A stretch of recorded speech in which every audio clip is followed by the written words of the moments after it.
Gracias, presidente, y gracias, señor Arias, por su comparecencia. Lo cierto es que quería cubrir una serie de puntos que ya han sido cubiertos en su mayor parte. Por lo tanto, hay algunos comentarios que usted ha hecho, algunas dudas que me quedan que quisiera tocar. Usted habla ahora mismo de la consideración como medio propio de HIPAA. Y yo no sé si usted acaba de decir hace un segundo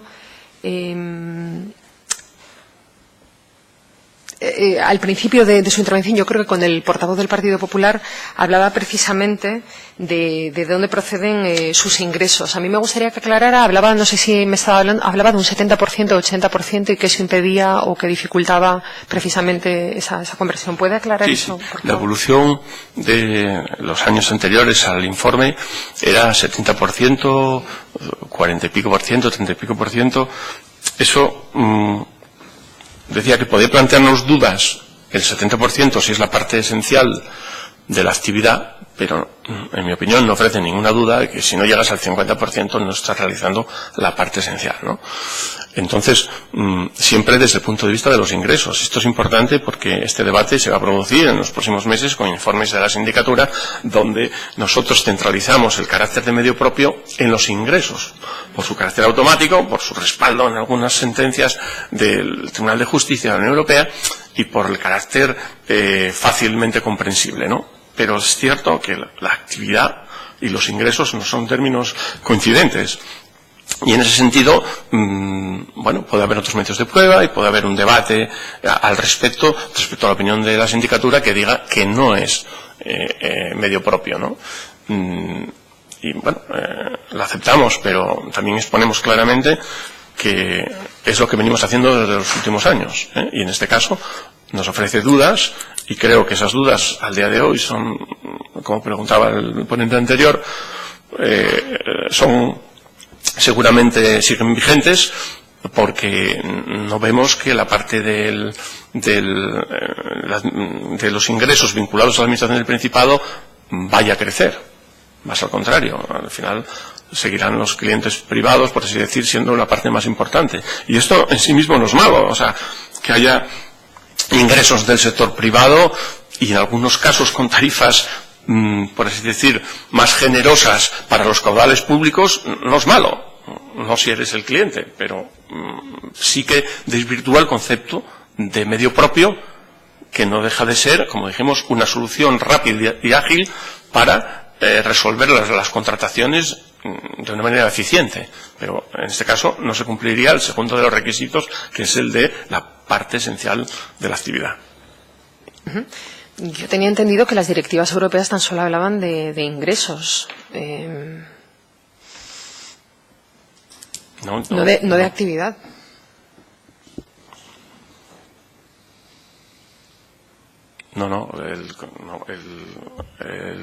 Lo que hay es sentencias que vinculan los ingresos como mecanismo automático, pero no sé si la normativa española o la europea hablan de la parte esencial de la actividad. La verdad es que la información que nosotros tenemos es que en ese sentido las directivas europeas son claras. Pero en cualquier caso no cumpliría. Entendemos que puede haber otros medios para justificar la actividad, pero con el de los ingresos ya no lo cumple. No llega en el 50%.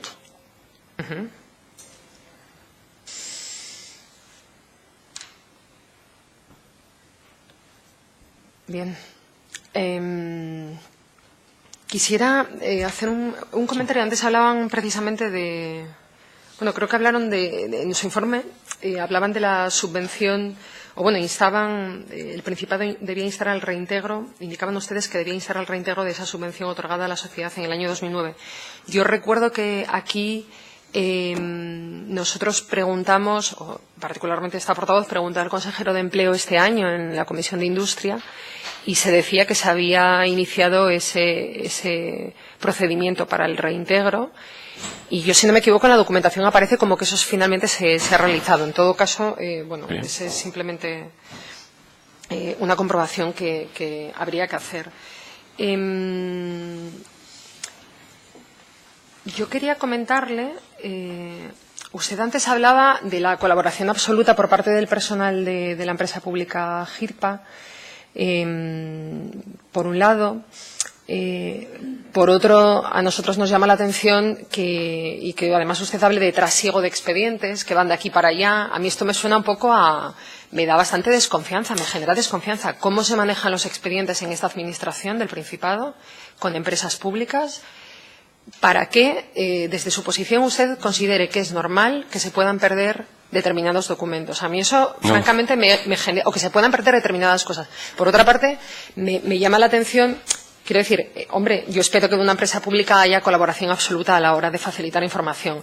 Lo curioso es que se pierdan actas de recepción, certificaciones y, en fin, por ejemplo, cuando nos referimos al contrato número 2, ustedes indican en el informe de la sindicatura que no constan certificaciones de obra, ni actas de recepción parcial, ni final de las obras contratadas en relación a ese contrato.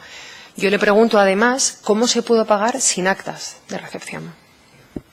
Sí, realmente es una salvedad importante, que un acta de recepción no exista para una obra importante, cierta cuantía, pues es una salvedad muy seria.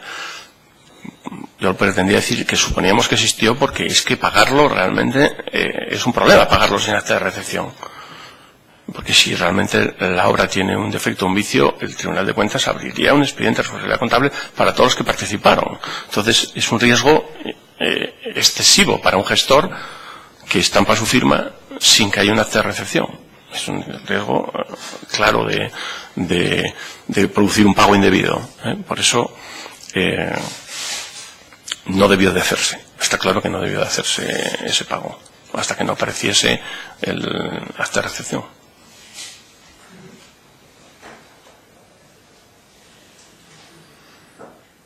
Gracias. A nosotros nos parece muy grave también. Sin embargo, no habíamos observado quizás esa apreciación que usted hace ahora mismo a la gravedad del hecho de acabar pagando, de firmar algo sin un acta de recepción. Nos parece tremendo. Quiero decir, ¿en base a qué se realiza ese pago? Sin embargo, yo, sinceramente, yo no lo había percibido y estamos pagando millones a ciegas. Es lo que nosotros inferimos de esto, y usted además ahora pone de manifiesto precisamente la gravedad de firmar y pagar finalmente determinadas facturas, pues eso, sin actas, sin saber muy bien qué es lo que se está pagando. Nos parece grave. Le quería preguntar si usted ha visto antes certificaciones pro forma. Pues no que yo recuerde. Y a usted, quiero decirle, le consta que aquí las hay, Confica habla de esas facturas pro forma, GIRPA las da por buenas. ¿Qué valoración le merece este hecho?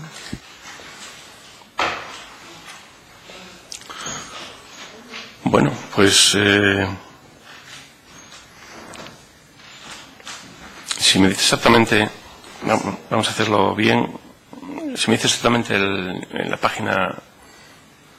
Le comento, a ver, aquí ahora mismo tengo los datos. Confica emite unas facturas en el año 2010 acompañadas de certificaciones. Y en abril de 2014, GIRPA remite un lote de certificaciones. En julio de 2014 remite otro con conceptos muy distintos, pero que factura a factura suman exactamente lo mismo que esas certificaciones del mes de abril. Y eso lo consiguen haciendo unos ajustes muy extraños, como modificar en 1 centímetro un tramo de zanja o añadir 2 céntimos a una suma. Nos parece muy extraño, y nosotros aquí, a lo largo de estas sesiones de comparecencias, hemos preguntado a varias personas quienes emitieron estas facturas. Dicen que no dan proforma, eran simplemente unos borradores, pero sí que se llaman proforma, así las llama la empresa adjudicataria y así lo avala posteriormente GIRPA. ¿A usted esto le constaba? Yo creo que dan cuenta de ello y le pregunto por su valoración. Sí, nos damos cuenta de ello porque no nos parece una práctica habitual, pero bueno, lo indicamos en el informe porque creo que es importante que conste y que se valore. Pero no me atrevería tampoco a calificarlo mucho más allá de lo que pone el informe.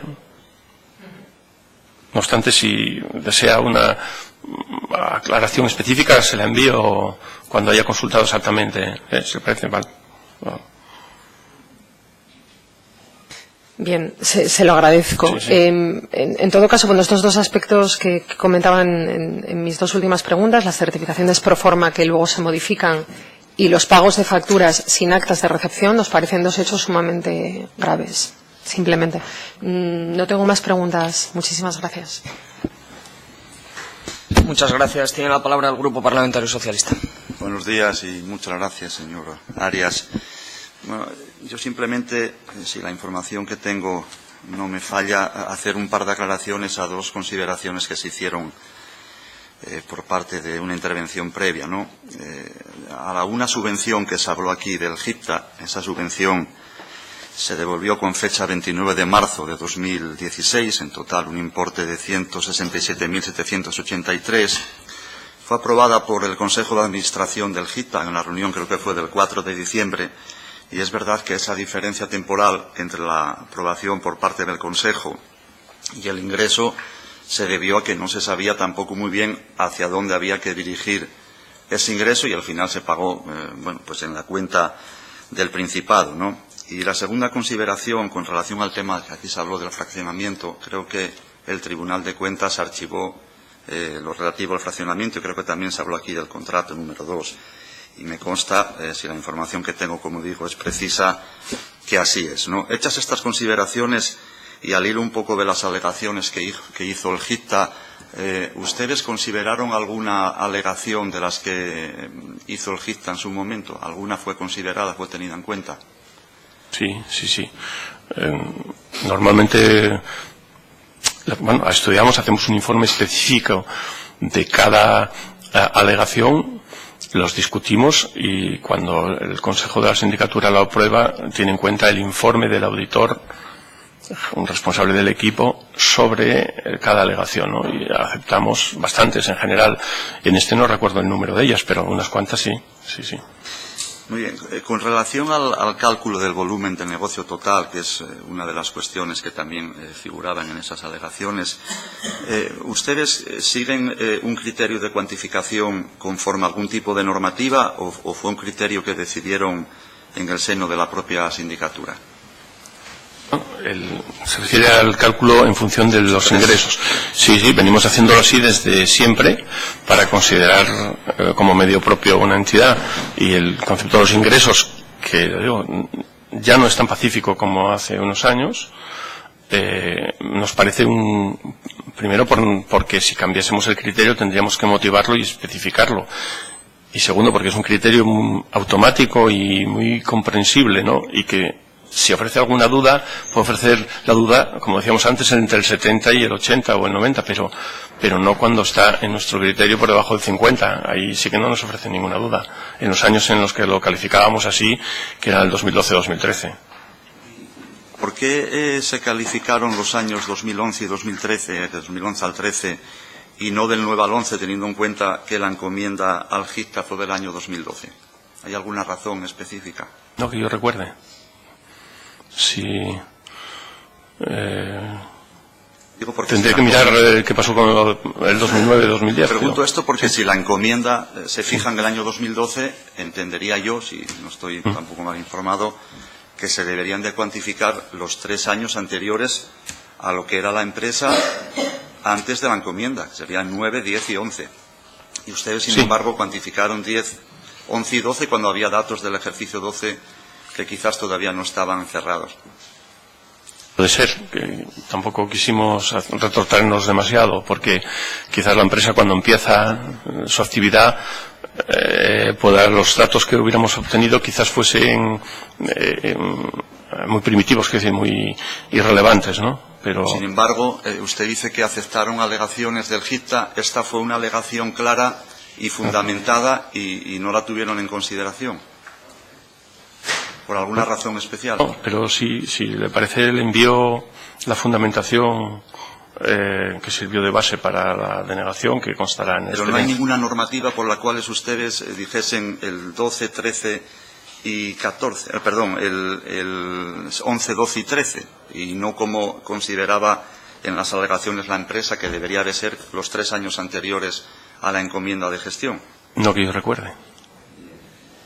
En cualquier caso, si atendemos a alguna sentencia, como la del Tribunal Superior de Justicia de la Unión Europea, el Tribunal de Justicia de la Unión Europea, en la sentencia Carbotermo, que da más importancia a la actividad que a la remuneración, o quien efectúa la remuneración, ¿no cree que algún tipo de sentencias como esta entra en contradicción con la posición mantenida por la sindicatura? Sí. Vamos a ver, este debate, como apuntaba antes, sabemos que va a surgir porque va a afectar a muchas entidades encomendatarias que se consideran medios propios. Entonces, hemos estudiado varias veces esta sentencia que usted nos dice y el cambio de criterio, ¿no? El cambio de criterio.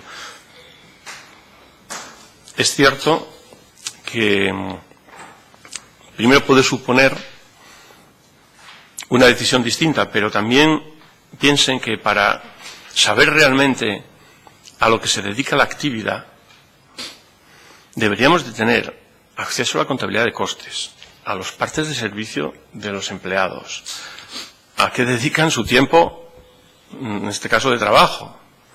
Entonces, para auditar eso, a la hora de calificar un medio como propio o no, tener que entrar en la actividad y los entresijos es otra auditoría nueva, que es como el doble de trabajo de la original.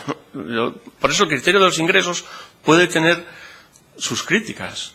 Tiene su automatismo, tiene su fácil comprensión, pero es verdad que a veces uno le queda la sensación de que quizás podría llegarse a resultado distinto. Por eso siempre decimos en los informes, en los últimos que hemos aprobado, decimos, el criterio de los ingresos tiene estas ventajas, que habría otras posibilidades.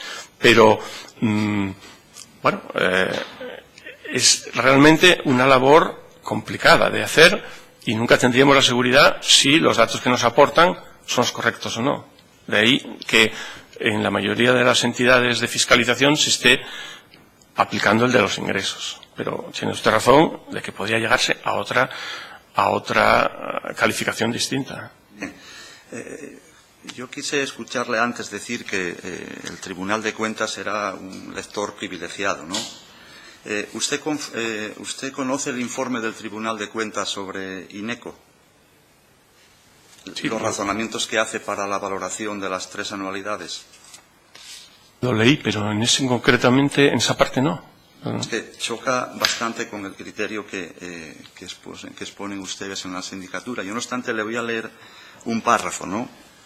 Y dice, para su consideración, dice, hay que tener en cuenta, de acuerdo con la jurisprudencia comunitaria, que el poder adjudicador o entidad contratante para quien el medio propio o empresa asociada realiza la actividad puede no ser quien la financie. Por ello, a efectos de verificar el cumplimiento del requisito de volumen de actividad, se ha tenido en cuenta la entidad que realiza el encargo y no quien la financia. Quiero decir que, a tenor no solamente de la sentencia Carbotermo del Tribunal Superior de Justicia de la Unión Europea, a tenor del informe de fiscalización de INECO, que es una sociedad también instrumental, que tiene un ministerio de fomento, o incluso a tenor de las conclusiones del abogado general de la Unión Europea, ¿no?, con relación a un caso que hay, creo recordar, entre lo que sería el caso Remondis, ¿no?, entre Remondis y la región de Hannover. Pongo 3 ejemplos, podríamos igual poner alguno más, pero son 3 ejemplos en donde de alguna manera discuten o pueden entrar en discusión con ese criterio de la sindicatura a la cual usted dice mirar, ¿no?, al Tribunal de Cuentas, porque quizás es verdad que la ley o un poco la normativa que emana, o digamos un poco tanto del Tribunal de Cuentas como el del Superior de Justicia de la Unión Europea, de alguna manera no me atrevería a decir que contradice el de la sindicatura, pero que va por un camino distinto o tiende a ir en un futuro por un camino distinto al que tomó la propia sindicatura. Quiero decir esto porque usted reconocía hace ahora unos minutos que hay dudas, ¿no?, sobre qué criterio utilizar y que fuese un criterio justo. Lo que está claro, y creo que no se puede poner en duda, es que el GIZTA surgió en origen como un operador que no competía con los operadores privados, porque el destino o el objeto de GIZTA no era competir en un mercado abierto donde fuese rentable, sino precisamente llevar la red de fibra a aquellos sitios donde, desde el punto de vista comercial, pues no era rentable para Telefónica o para Vodafone, podría poner más ejemplos, ¿no? En ese sentido, yo creo que también por parte nuestra consideramos que ahí no hay más fin que el de distribuir una red que en otras condiciones normales, por más que ahora ya los operadores sí empiezan a desplegarse hacia las salas, pero en cualquier caso de no haberse hecho esa empresa instrumental, que ahora además está acorde con la ley de telecomunicaciones posterior, etcétera, pues seguramente lo que tendrían que lamentar los vecinos de las salas a día de hoy es que si el Principado, a través de esa empresa instrumental, hubiese hecho esta labor, a día de hoy no podrían venir disfrutando de unos años a esta parte del servicio que, fruto de ese esfuerzo, se hizo en su momento, ¿no? Es una reflexión que hago, no es una pregunta, obviamente, y bueno, yo lo único que creo que ha quedado constancia es que hay formas distintas de interpretación de por dónde deben de ir los, digamos, un poco los parámetros de cuantificación de lo que es, pues, una empresa de las denominadas medio propio, ¿no? Nada más y muchas gracias. Sí, no recordaba que el informe de INECO cambiaba el criterio. Lo cierto es que hasta entonces el tribunal utilizaba el de los ingresos, pero también es verdad que habrá quizás llegado a la conclusión de que se podían producir distintos resultados según los ingresos u otros criterios, y lo habrá incluido, ¿no? Pero supongo que es el informe reciente y puede marcar una línea futura para acabar con este automatismo de los ingresos. Yo no digo nada, incluso no me parece mal. Bien, finalizado el turno de preguntas de los distintos grupos parlamentarios, ¿desea el compareciente hacer alguna precisión, aclaración en un turno final? Nada más, decir que enviaré los dos datos solicitados al representante del Grupo Podemos y de Ciudadanos. Gracias. Pues concluida la comparecencia, rogamos al compareciente que abandone la sala agradeciéndole su colaboración con esta comisión. Muchas gracias.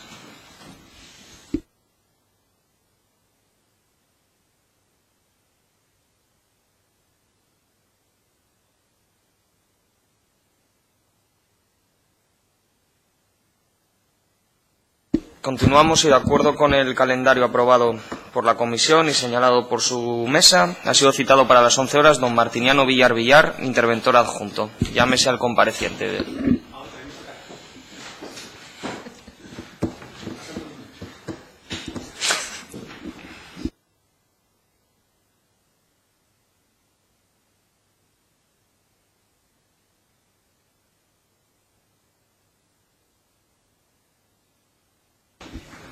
Buenos días. Se hace constar que el compareciente está presente y, de conformidad con el artículo 74 del Reglamento de la Junta General y con la resolución del presidente de la Cámara de 20 de octubre de 1998 sobre comparecencias ante las comisiones de investigación, se procederá a dar lectura al compareciente de sus derechos y eventuales responsabilidades, salvo que el compareciente renuncie a la lectura. ¿Renuncia a su lectura? Bien, pues tal y como se le comunicó en tiempo y forma al compareciente, ha sido requerido para que en su condición de interventor adjunto preste testimonio ante la Comisión de Investigación sobre la gestión y actividad desarrollada por la empresa pública Gestión de Infraestructuras Públicas de Telecomunicaciones, GIZPA, acerca del objeto de la misma.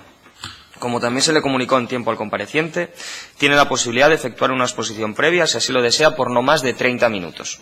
Seguidamente, los miembros de la comisión podrán formularle preguntas de acuerdo con el orden siguiente. En primer lugar, el Grupo Parlamentario Podemos Asturias, seguido del Grupo Parlamentario Ciudadanos, Grupo Parlamentario Foro Asturias, Grupo Parlamentario de Izquierda Unida, Grupo Parlamentario Popular y Grupo Parlamentario Socialista. Concluida la fase de preguntas, podrá como compareciente intervenir para hacer aclaraciones o precisiones por no más, esta vez, de 5 minutos. La comparecencia se desarrolla en sesión pública que se puede seguir en directo a través de la web de la Junta General, se graba y se publicará en el diario de sesiones de la Junta General. Por lo tanto, antes de comenzar el turno de preguntas de los grupos, ¿desea hacer alguna intervención previa?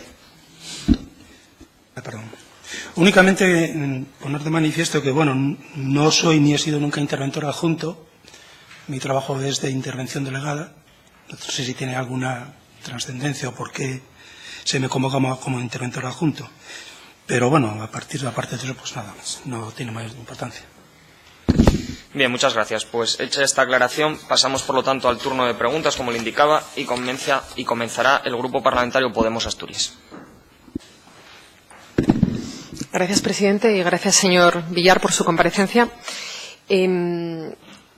Nosotros le llamamos a comparecer porque, si nos consta correctamente, usted fue interventor de la Consejería competente en telecomunicaciones en su momento, hace unos años. ¿Puede constatar que es así? No, no lo fui. Es que me extraña la convocatoria porque toda mi participación en lo que se refiere a la sociedad, ¿sí?, que yo sepa, únicamente fue de los pagos de la constitución de la sociedad, de la suscripción del capital, hasta en 2007. A partir de ahí no he tenido ninguna actuación como interventor en la consejería de la que ha dependido esta sociedad.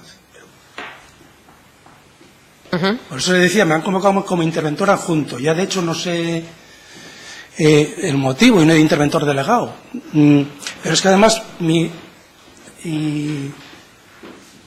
actuación como interventor delegado ha sido desde el 2004 en la Consejería actual de Hacienda y Sector Público y en las consejerías de Cultura, mientras fue independiente de Educación, y de Presidencia desde entonces.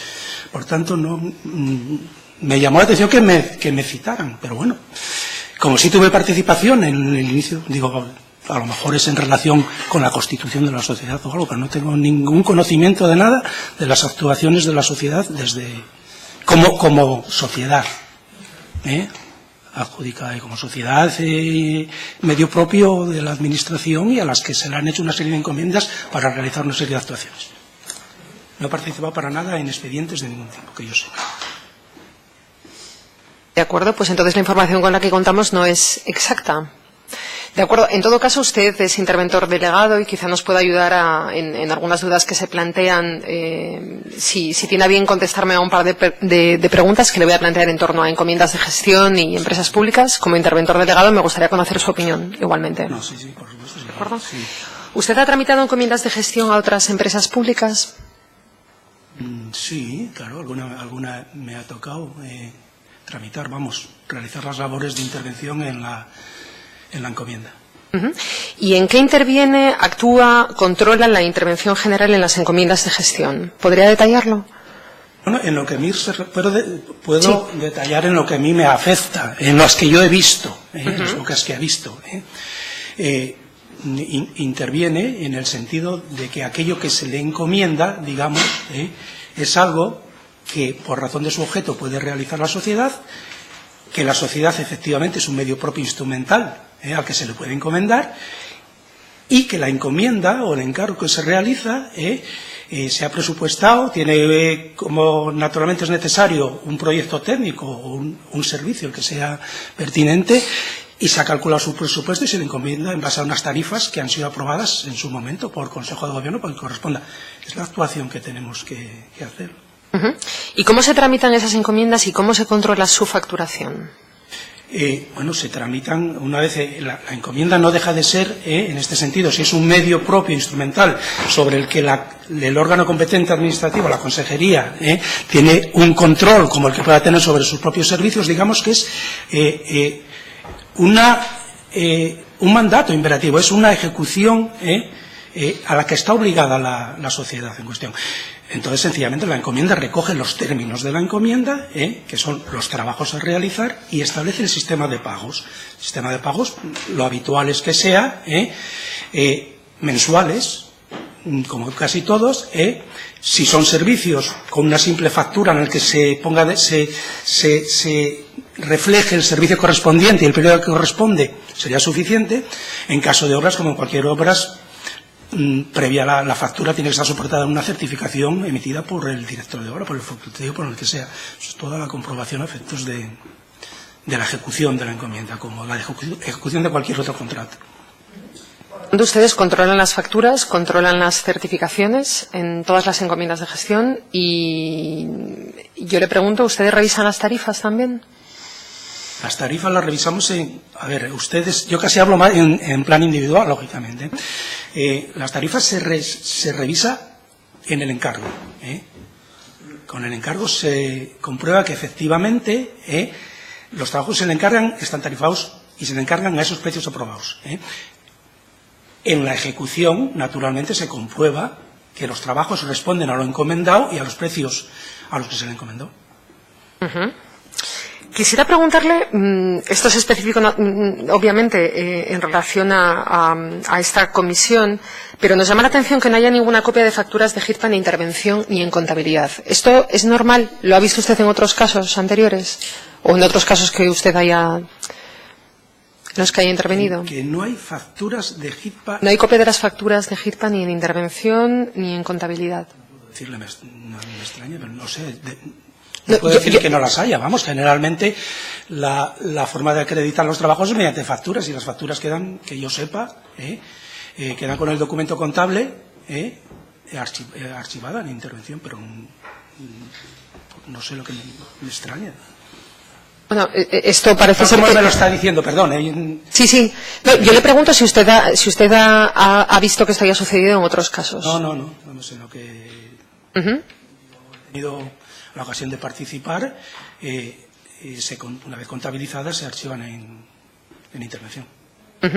Eso dicen los informes, es decir, que no hay facturas, no hay copia de las facturas de GIRPA ni en intervención ni en contabilidad. Por lo tanto, usted está diciendo que esto no lo ha visto en ningún otro caso, con lo cual es una excepcionalidad que ocurra en el caso de GIRPA. Es lo que nosotros valoramos. No lo sé, perdone, no lo sé. Desconozco los informes también. Sí. Ya digo, porque tampoco vine aquí como le dije, sin haber participado en nada y tampoco tengo mucho conocimiento. Sí, yo simplemente le pregunto por su experiencia en otros casos, comparándolo con lo que sucede en el caso de GIRPA. Simplemente, no pongo en su boca... Sí, vamos a ver.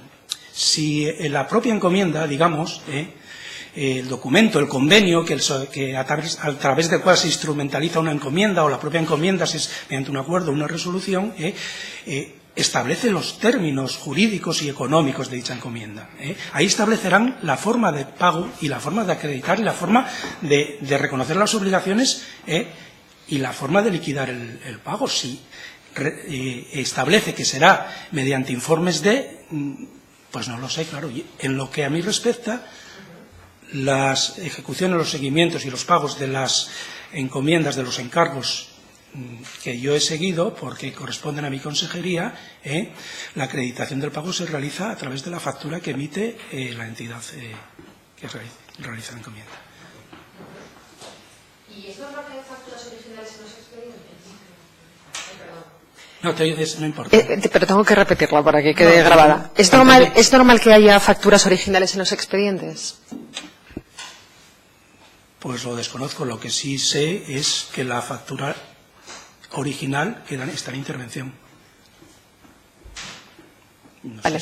Por lo tanto, no es normal que haya facturas originales en los expedientes, sino que tienen que estar controladas por órganos externos. Es lo que me está diciendo. No. A ver, le pregunto. No, yo le estoy diciendo que hasta donde yo sé, y por lo menos en lo que yo conozco, la factura original, que sirve de soporte al reconocimiento de la obligación y al pago, se contabiliza y una vez contabilizada se archiva en intervención. Esto no sucede en este caso de GIRPA. ¿Usted sabe si le consta que existan certificaciones pro forma? No me consta. ¿De acuerdo? ¿Es posible que haya una factura con dos certificaciones diferentes? ¿Usted ha visto este caso? ¿Le ha pasado? ¿Lo ha tenido en alguna ocasión? Porque esto ha ocurrido con GIRPA también. No soy consciente, vamos, no conozco ningún caso que a mí se me haya dado, no recuerdo ninguno, que una factura responda a 2 certificaciones.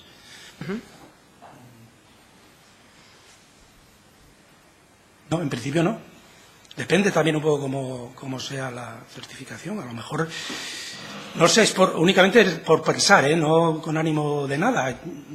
Si, por ejemplo, se emiten certificaciones, digamos, por distintas actuaciones, porque la encomienda o el trabajo o el contrato exige, si tiene distintas actuaciones, pues no sé, hablando, por ejemplo, de lo que estamos hablando de extensión de la banda ancha aquí pues donde sea, como sucedía con comarcas mineras, que había 3 actuaciones, en el Valle del Dragón, en el del Caudal, en el Narcea, en ese que a lo mejor los trabajos se certificaban porque era más conveniente, o así se entendió, estaba recogido en el contrato, e independientemente, y se unían las 3 certificaciones mensuales correspondientes a cada una de las actuaciones en única factura, puesto que el contratista era el mismo, por ocurrírseme alguna posibilidad, ¿no? Pero no suele ser una certificación, una factura, lo que yo tengo visto. De acuerdo. Parece ser que aquí ha habido 2 lotes de certificaciones iguales, con conceptos muy distintos, pero que suman exactamente lo mismo, lo que llama bastante la atención. Quería hacerle otra pregunta, porque en este caso llega una factura con una certificación, se paga y luego se pretende sustituir esa certificación que describe los trabajos por otra, y eso hay con una diferencia de 3 meses. Eso ocurrió en el año 2014. ¿Qué opinión le merece que se facture en encomienda por un concepto que no figura en las tarifas?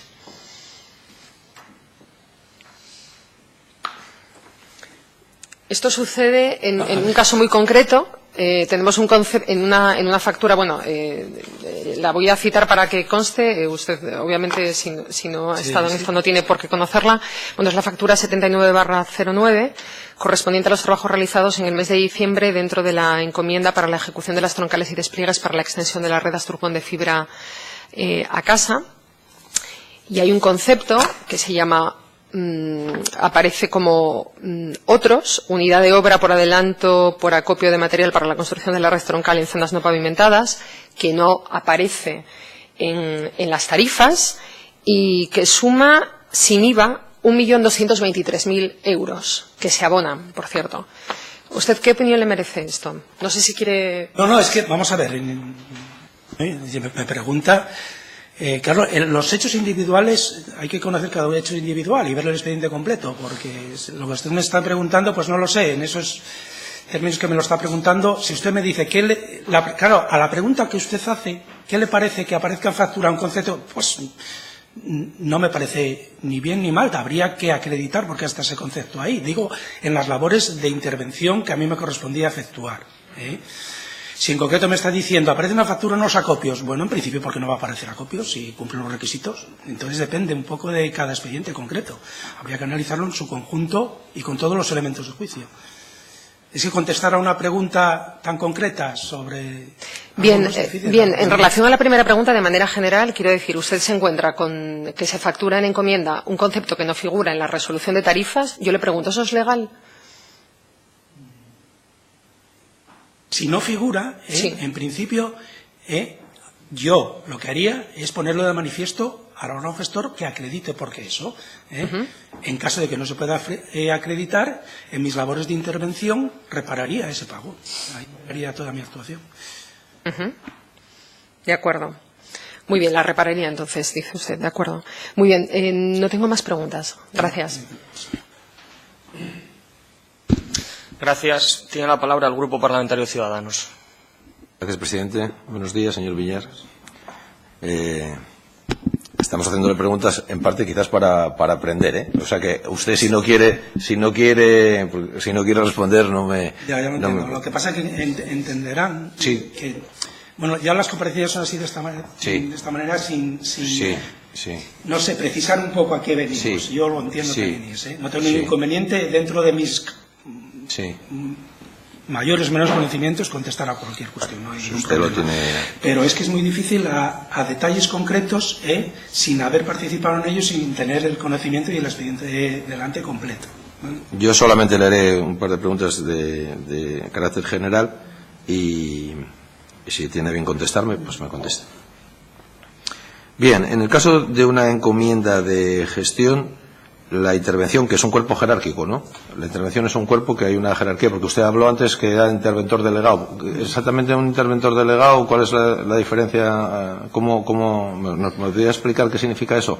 Interventor delegado en un momento determinado, en una... Bueno, la intervención general tiene unas competencias y unas facultades en el ejercicio de sus funciones. Dentro de la intervención general hay unas intervenciones adjuntas, que es con la naturaleza que me han citado, sí, que, digamos, sirven de apoyo a la intervención general, y hay unos interventores delegados que, como delegados, tienen esas mismas facultades que han sido delegadas por la intervención general. Como tal actúan. Como interventor delegado, responsable, firma documentos, firma informes y es responsable de sus informes y de sus intervenciones. El interventor adjunto en principio no tendría esa responsabilidad, digamos, pues, no firmaría los informes. Las encomiendas de gestión las hacen las consejerías, las hace el gobierno, ¿de acuerdo? Antes, en la elaboración de la encomienda de gestión, ¿qué papel tiene la intervención? ¿Tiene algún papel? No, la intervención en la elaboración no tiene ningún papel. A la intervención le llega el expediente completo con esa propuesta de encomienda. Y la intervención examina el expediente y, en razón de la documentación que examina, determina si procede, sin fiscalizar de conformidad esa encomienda, o procede repararla porque no reúne alguno de los requisitos necesarios o incumple en alguna normativa que le sea de aplicación. Bien, por tanto, la iniciativa, o pone reparos o lo que sea, sí, pero la iniciativa proviene... Intervención nunca tiene iniciativa, la intervención examina los expedientes con carácter previo a su autorización por la órgano competente desde el punto de vista legal en este caso. Muy bien. Durante el desarrollo de la encomienda, en el seguimiento de la encomienda, ¿la intervención tiene algún papel? Por ejemplo, en las comisiones de seguimiento. No, ninguno. Ninguno. La intervención no participa en ninguna comisión de seguimiento. La intervención en la ejecución, lo único que le compete es fiscalizar los reconocimientos de la obligación, los pagos, como una fase más del procedimiento de ejecución del gasto. Tiene las fases que tiene. Cada una de esas fases es objeto de esa intervención previa. Con la encomienda se autoriza un gasto, con la propuesta de encomienda se autoriza un gasto y se fiscaliza ese gasto. Bien. La propia ejecución presupuestaria exige que una vez firmado el convenio se comprometa ese gasto ya con el ente al que se ha encomendado. Ahí termina la encomienda, ahí empieza la ejecución. La labor de la intervención a partir de ese momento únicamente es, cada uno de las liquidaciones que se hagan, comprobar que se ajusta a los términos que exige el decreto de control interno de la intervención general para fiscalizar de conformidad esos pagos, y si no se ajustaran lo repararía. Muy bien, muchas gracias. Muchas gracias. Tiene la palabra el Grupo Parlamentario Foro Asturias. Gracias, señor presidente. No le vamos. Gracias. Gracias. Tiene la palabra el Grupo Parlamentario Izquierda Unida. Gracias, presidente. Desde el Grupo Parlamentario Izquierda Unida, aunque no es nuestra competencia, sí que pedimos disculpas en nombre de nuestro propio grupo por el malentendido y por haberle hecho pasar este momento, no sé si desagradable o no, pero este periodo de tiempo, y no vamos a hacer uso del turno de preguntas. No, pero bueno, no pasa nada. Gracias. Tiene la palabra el Grupo Parlamentario Popular. Sí, muchas gracias, señor presidente. Yo creo que, bueno, nada más. Yo solo, visto que no tiene... Solo querría hacer una pregunta, ¿no? Es decir, en general, las encomiendas de gestión, lo digo porque ha habido un informe de la Sindicatura de Cuentas específico de las encomiendas de gestión, en que la figura en sí no salía muy bien parada, ¿no? Es decir, que tenía muchos problemas. Es corriente en las encomiendas de gestión, como refleja este informe, el que hay un cierto descontrol, facturas sin conformar, eran cosas que describía aquel informe de la sindicatura en general, digo, no lo digo referido. Lo que diga la sindicatura, ha tenido el examen de multitud de expedientes para llegar a esas conclusiones, y no lo sé, lo desconozco. En lo que a mí respecta, en las encomiendas de gestión que yo he fiscalizado, digamos, los pagos, o en estos momentos están en activo, y nunca se ha realizado ningún pago sin que figure el oportuno documento acreditativo de la realización de la prestación.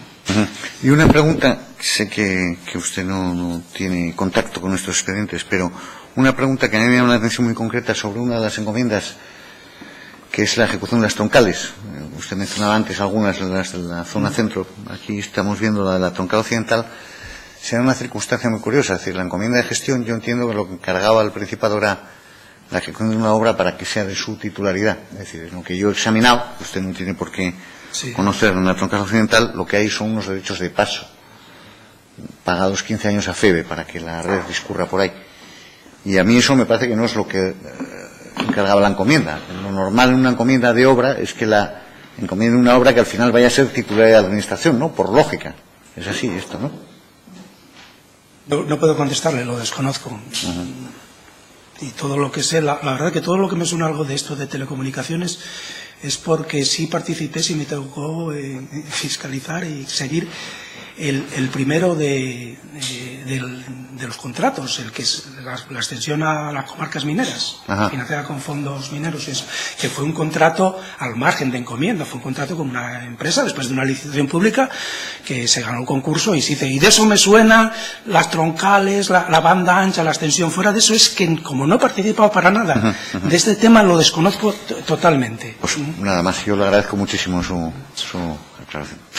Gracias. Tiene la palabra el Grupo Parlamentario Socialista. Gracias, señor presidente, y buenos días, señor Villar.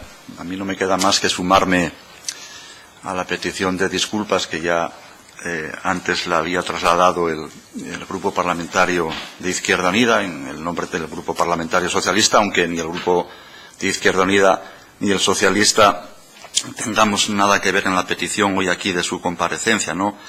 Yo creo que deberíamos de tener más cuidado, porque venir a una comisión de investigación ya de por sí es algo muy serio, pero venir a una comisión de investigación cuando usted no ha sido ni arte ni parte, como ha dicho aquí, creo que además es algo ya un poco grave, ¿no? Entonces, bueno, simplemente igual teníamos que hacérnoslo mirar todos, y digo que en este sentido, porque creo que no es de justicia que venga alguien aquí a una comisión de investigación que no ha formado para nada en este tinglao del GICTA, por llamarlo ya en términos coloquiales. Por lo tanto, en nombre, supongo que de todos, pedirle esas disculpas, agradecerle su presencia y, lógicamente, no hay ninguna pregunta por mi parte que hacerle. Nada más.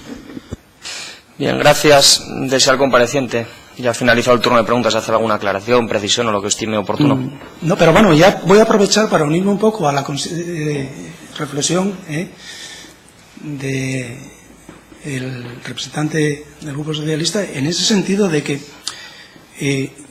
bien, yo reconozco que nuestra labor de funcionarios y estamos participando en todas estas cosas, lógicamente tendremos que estar dispuestos a todo esto, pero sí que es cierto, porque a compañeros míos también le ha sucedido, en el sentido de que se cita, como, perdonen la expresión, un poco alegremente, y por supuesto no es agradable estar desde que llega la citación, aun sabiendo que, bueno, en todo lo posible podrás contestar a lo que se te pregunte y podrás acreditar tus actuaciones.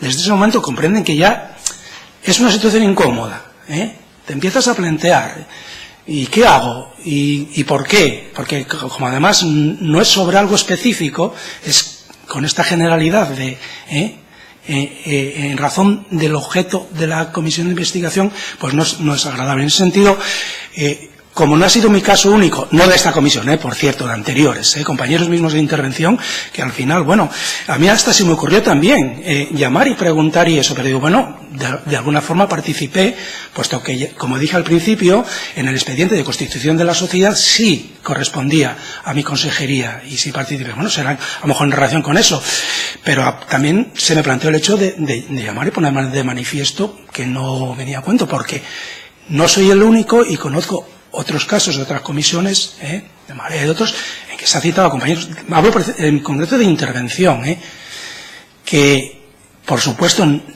no habían tenido ninguna actuación en relación con el tema de que era objeto la comisión. En ese sentido, pues apoya un poco la reflexión que acaban de hacer ustedes mismos de ser un poco más precisos y un poco más rigurosos a la hora de comprobar a quién se cita. Por lo demás, pues nada más. Bien, pues recojo esa reflexión y como presidente de esta comisión también le traslado las disculpas por ese malentendido que pudiera haber, y dado la circunstancia y que la sobra de tiempo por el error cometido y la ausencia de tiempo en las intervenciones, sí que la portavoz del Grupo Parlamentario Podemos, salvo que el resto de la comisión no lo estime, sí que me pide una brevísima intervención al hilo de esto, pues el grupo que pidió la comparecencia.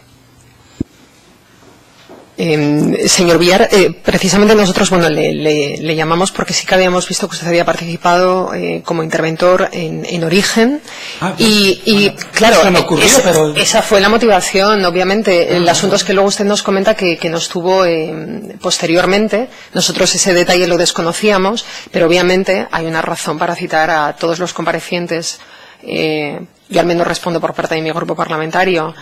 No se llama alegremente a cualquier persona a comparecer. Nosotros conocíamos que usted había estado en Origen en HITPA. No sabemos hasta qué punto, porque vemos que en un momento dado la actuación de intervención parece que no se ve en la actuación propia de HITPA y por eso queríamos conocer su opinión y hacerle determinadas preguntas. Simplemente eso y, bueno, disculpas por las molestias, pero esa es la justificación y yo creo que está bien decirla básicamente por otros comentarios que he podido escuchar hasta ahora. Bien, no, pues, por continuar el diálogo, por eso le comentaba que mi comparecencia vino precisamente siempre pensando en que las preguntas o las consideraciones o las explicaciones versarían sobre esa mi participación, sobre lo que no ha habido nada, claro. Entonces, pues nada, yo creo que ya está todo aclarado la cuestión y pedidas las disculpas y aclarado por parte de todos, pues le agradecemos su comparecencia hoy aquí y ya puede abandonar la sala. Bien. Y dado que hasta las 12 de la mañana no es la siguiente comparecencia.